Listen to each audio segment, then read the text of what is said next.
నేను చూపించవలసినటువంటి బాధ్యత నా పైన ఉంది.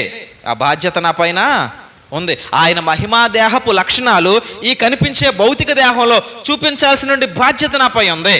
నేను పరలోక సంబంధిని, నా పౌరసత్వం పరలోకంలో ఉంది అని చెప్పడం కాదు, కానీ పరలోక సంబంధి అయినటువంటి లక్షణాలను ఇదిగో ఈ భౌతిక సంబంధమైన దేహంలో నుంచి మహిమా దేహపు లక్షణాలను చూపించేవాడంగా క్రైస్తవంలో ఉండాలి. అని అంటే ప్రతి ఆదివారం పునరుత్థానాన్ని జ్ఞాపకం చేసుకో, ప్రతిరోజు పునరుత్థానాన్ని ప్రకటన చేసుకో. ఆదివారం పునరుత్థానం జ్ఞాపకం రావాలి, ప్రతిరోజు పునరుత్థానం ప్రకటనలో ఉండాలి. ఎలా?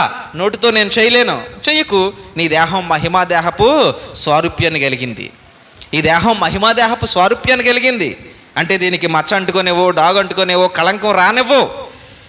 అందుకే సంఘానికి పిలిచావు. ఎఫెసీ రాసిన పత్రికలో ఆయన మాట్లాడుతూ ఒక విషయాన్ని చెప్పాడు కదా, మనం అనేక పర్యాయాలు చదువుతాం. 5వ అధ్యాయంలో 5వ అధ్యాయం 27వ వచనం దగ్గర చూస్తే, అటువలే క్రీస్తు కూడా సంఘమును ప్రేమించి అది కళంకమైనను ముడత అయినను అట్టిది మరి ఏదైనను లేక పరిశుద్ధమైనది గాను నిర్దోషమైనది గాను మహిమ గల సంఘము గాను ఆయన ఎదుట దానిని నిలవబెట్టుకొనవలనని వాక్యముతో ఉదక స్నానము చేత దానిని పవిత్రపరిచి పరిశుద్ధపరచుటకై,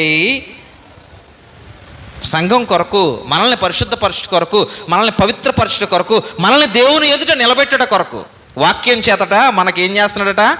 స్నానం. వాక్యం అనే నీటిని ఉపయోగించి ప్రతి